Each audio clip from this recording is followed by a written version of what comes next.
Welcome back to our first class of Python or AI machine learning, data science, and also deep learning. So this is the first section of our practical classes and also can be termed as our first module, which is Python Foundation required for AI, ML, and DS. This is the introduction to Python and variables, data types, and operators.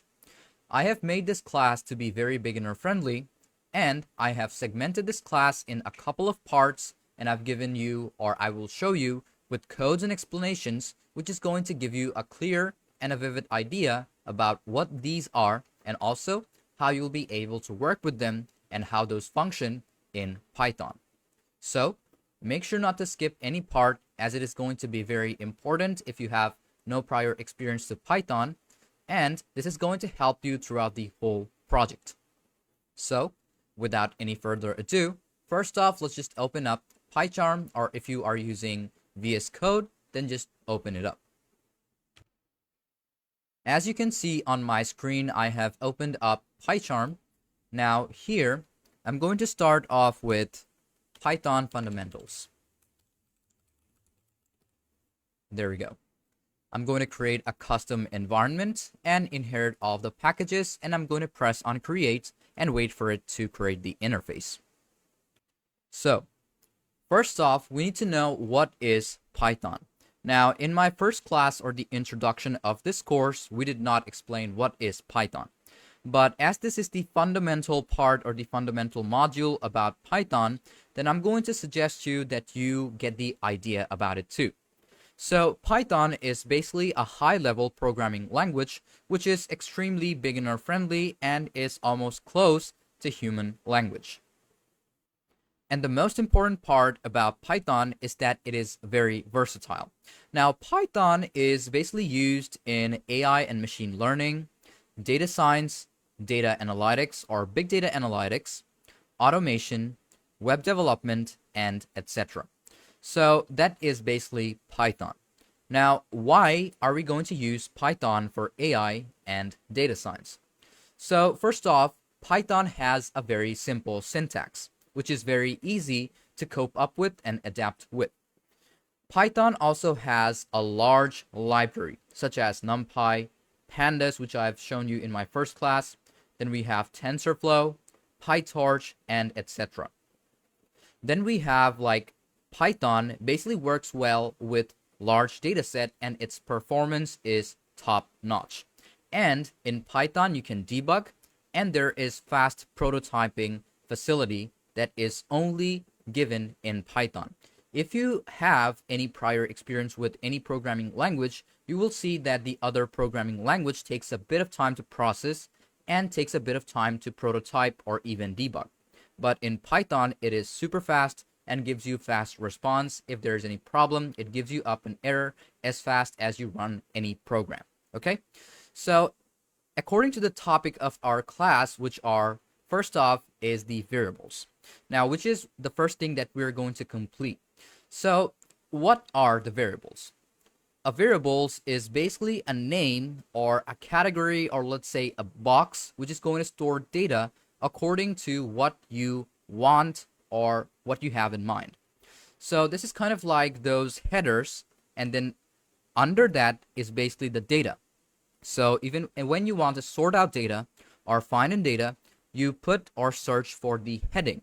In that way, it gives you a fast response to search for the exact type of data that you are looking for. So that is a kind of a variable, okay? But a variable can store different types of data.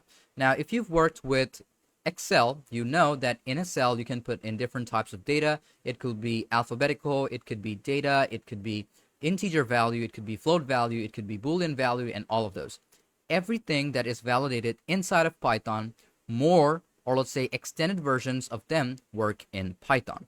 Now, when you are working with variables, there are specific syntaxes or rules which you need to follow. Now, when you are defining any variable, let's say I'm going to click on new over here, and I'm going to name it variables underscore ex. So when you want to define any variable, you cannot start with a number. You can see when you put in a number, it is already detected as an integer value. Another thing, you cannot put in extra spaces. Let's say my apple. This is not going to work. As you can see, there is a red line. But if you want to put in space, just put in underscore and then type in equal. In that way, you can see that Python did not detect any problem with it. Another thing, when you are naming or creating any type of variable, it is very case sensitive. So if you are naming this like age and you want to print out something like, let's say I'm going to put in print, and if you put in age, this is not going to work because Python is case sensitive. Now, in couple of cases, you can use different type of function to make the program or make the variables less case sensitive or even not case sensitive. But we're going to get through them step by step. Now, another thing that you have to keep in mind is that any variable that you define needs to be meaningful, which means it needs to store specific type of data. Okay, so let's start off with the first example. Let's say age, which is going to be 54. Then we're going to put in username, which is going to be double quotation as this is a string value. My name is Gary. Now, the third thing is my height, which is going to be somewhere around 5, and I'm just going to put in 5.6, okay? So as we have specific variables, let's say the first one is age, second one is the username, and third one is the height. So each and every one of them, as the first one is an integer value, which is the complete number. Second one, username, is an alphabetical value, also known as a string value. And the third one, which is height, contains a decimal. So any number that contains a decimal when you are defining your data is known as a float value because that is completely accurate. Okay? Now let's say if I type in print, I'm going to name username. I'm going to print out, let's say age, and I'm also going to print out the height. Now, if I just run the program, you will see the exact type of data will be printed out inside the console. Run it, and you can see inside the console we have Gary, 54, and also .6. If you want to understand any type of data, put in .type.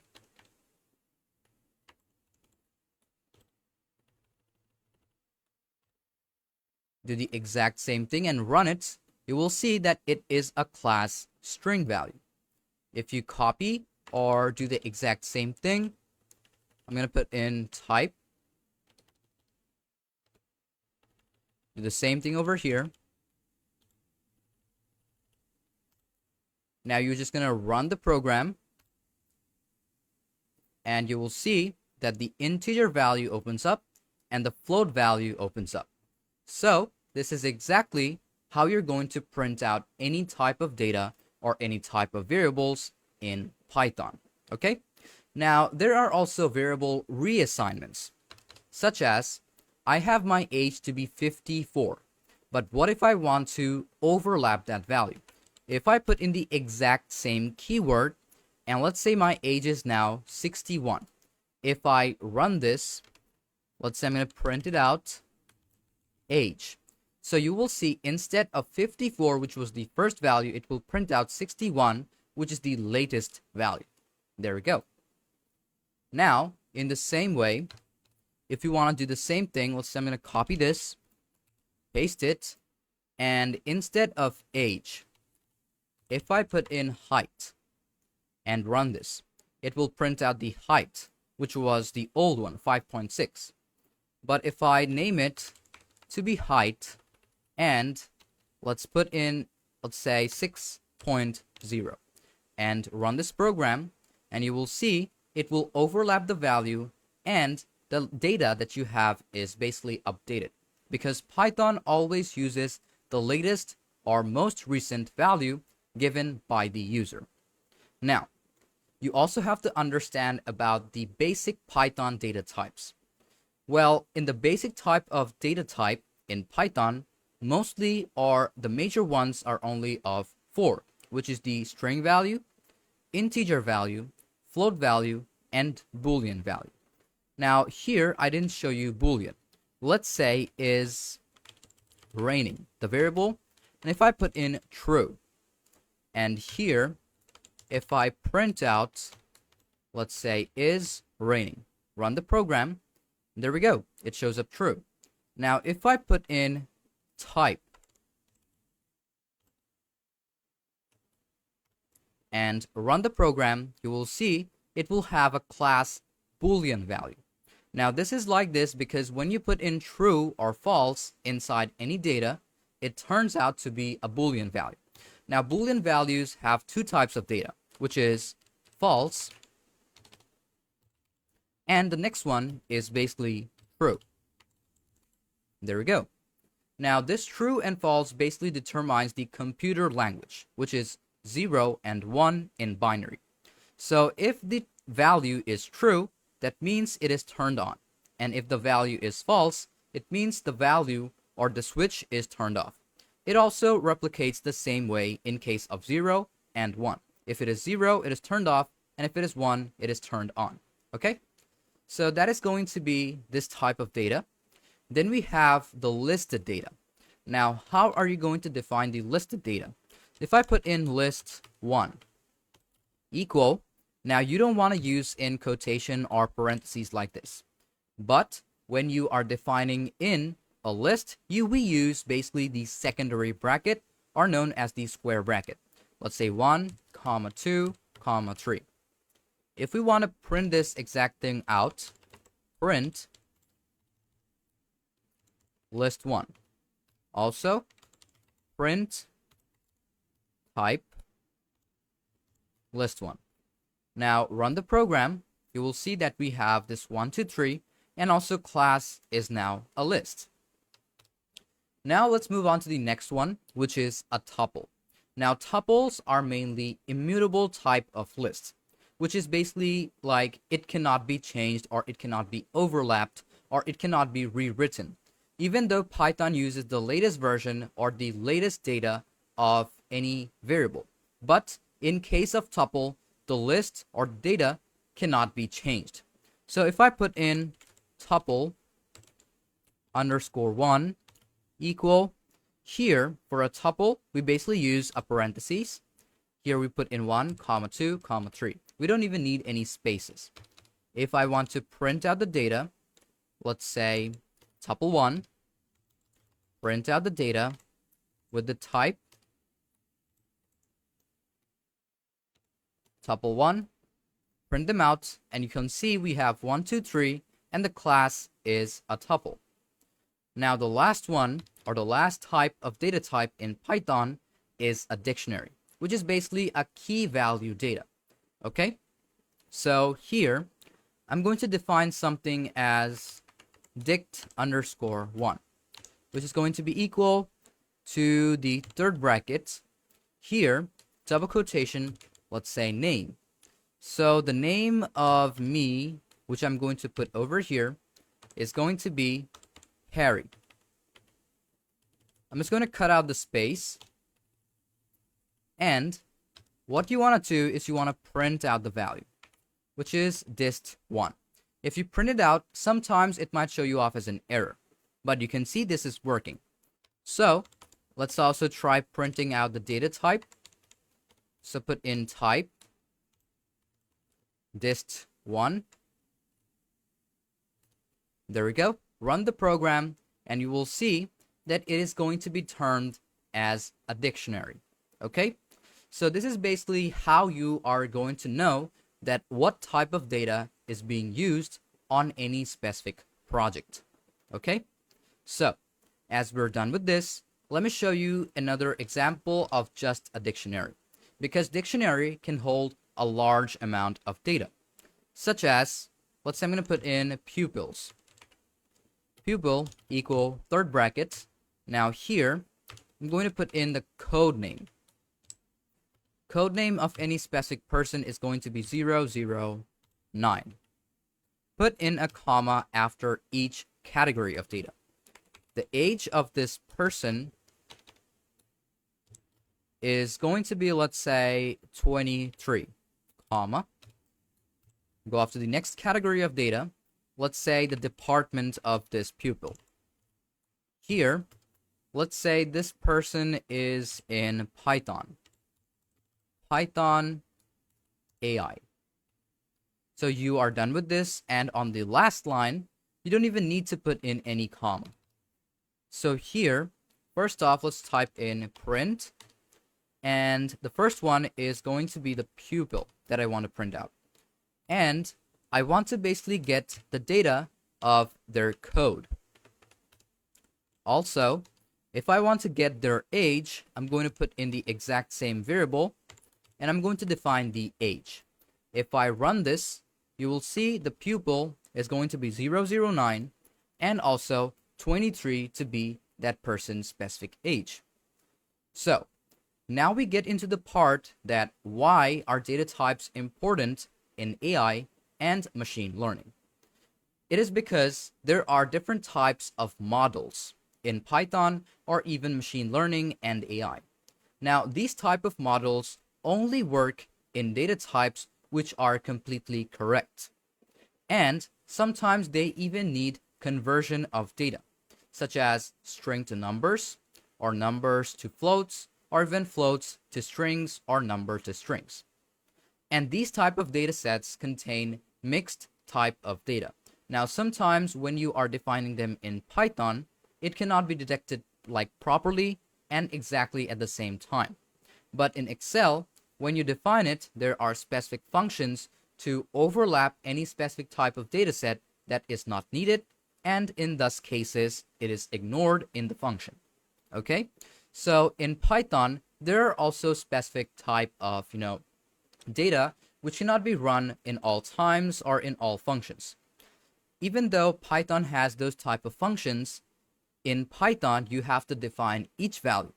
And if those data types are not validated, you need to convert them so that all of them are validated, or so Python can understand. As this is the default, Python language, or let's say a programming language. But in Excel, it is also a program that is meant in such a way or made in such a way so that you can work on spreadsheets. So it has all of those advanced type of functions that is needed. Now, let's move on to the next part of this class. So first off, let's create a new Python file. Here, I'm going to work with operators 1_example. Okay? Now, what are operators? Operators are those type of symbols that basically helps you to function up or to make sure that your functionalities are met with the criteria or requirement to run any specific program. Now, there are different types of operators. In Python, there are 4 types of operators, such as arithmetic, comparison, assignment, and logical. So let's just show you what type of operators that we're going to use. Starting off, I'm going to show you the arithmetic operators. So here I'm going to create a segment or like a message, which is going to distinguish every type of operator. I'm going to put in arithmetic. So first off, let's create a variable. Let's say x is going to be 12 and y is going to be 3. Here, I'm going to print out a lot of these variables. Let's say x plus y. I'm going to print out x minus y. Print out the exact same thing, x. Then we're going to show you multiplication. Now, in multiplication, you cannot use double x like this. So we use the asterisk, which is going to help you a lot. Then I'm going to put in x divided by y, which is division. Print out x. Then we have floor division, which basically gives you a rounded value. Let's say if your data is 5.5, the base value, or let's say 6.5, the base value of that value is going to be 6. So it's just going to give you out 6. Okay? So this is basically the floor value. Then I'm going to show you about the remainder. Obviously, in a lot of these type of, operators or arithmetic operation, there is obviously a lot of remainders left. So if you want to find out the remainder, we put in the percentage. Then we have the last operator, which is power. So for that case, we use double asterisk. Let's say 12 to the power 3, or y like this, or you can even put in any specific like number, okay? But here I'm just going to use in y. Now if I print out the whole thing, you will see 1 is 15, 12 plus 3 is 15, we have minus value, multiplication, division, we have the remainder, we have this percentage over here, which is the remainder basically, and then we have the power of the value, okay? Even if I want to use something like print 2 to the power 3, so 2 into 2 is 4, 4 into 2 is 8, so it will print out 8, okay? So that is basically how your arithmetic operators work. Now let's move on to the next type of operator, which is comparison, or helps in comparison operations. Let's cut out this line. Here, I'm going to work with A equal to 6 and B is equal to 12 again. First off, let's print out to be A completely equal to B. This basically shows you if the value is completely equal. Then I'm going to show you A not equal to B. It is going to give you out in a true and a false value. Then print out if A is greater than B. And the last one is A is lesser or smaller than B. So there are only 4 types of, operators in comparison operator. If I play it, you will see in true and false value. So A is not completely equal to B. A is not equal to B, which is true. A is greater than B as false. And A is lesser than B, which is true. So it gives you out in these type of results. Then we have the logical operator, which basically uses and, or, and not. Now, I'm not going to go into vast explanation, but let me just show it to you because this is important for later or for conditions and also machine learning decision making. So here, I'm going to put in logical. First off, I'm going to print out a value, which is going to be true and false. Now, one thing you have to keep in mind is when you are using the function and, in this type of criteria or condition, we need both of the values to be true so that it gives you out the answer to be true. But in the or value, we need only one of the condition to be true. So even if I put in true or false, it will still give me out the result as a true. And the last one is basically the not. Now this not is basically the opposite of what the user is putting in data. If I put in true, it will result in a false. If I put in false, it will result in a true. So as I put in true, it will result in a false. So let's run the program, and there we go. The first one is a false because just like I said, when you are using the and, it is going to give you out, or it is going to work in such a way so that both of the criterias is true. If one is false, it's not going to work. But in the second one, which is true or false, one is true, so the answer is true. And on the not, we have true, so it's going to give us the false value. Now, there's going to be a last one, which is the assignment operator, which is equal or adding equal to. Let's say it is going to look like something like plus and equal or minus and equal. So I'm going to give you out an example on all of these. Let's say I have a specific number, and the number value is 30. So here, as Python uses the latest recent added value, so I'm going to put in plus or equal to 5. Same as the number, but it is going to add up 5 to it. So if I print out number and run it, you will see it is going to show me 18. There we go. If I put in minus or equal, it is going to just deduct the value. So this is basically how Python works and how these operations work.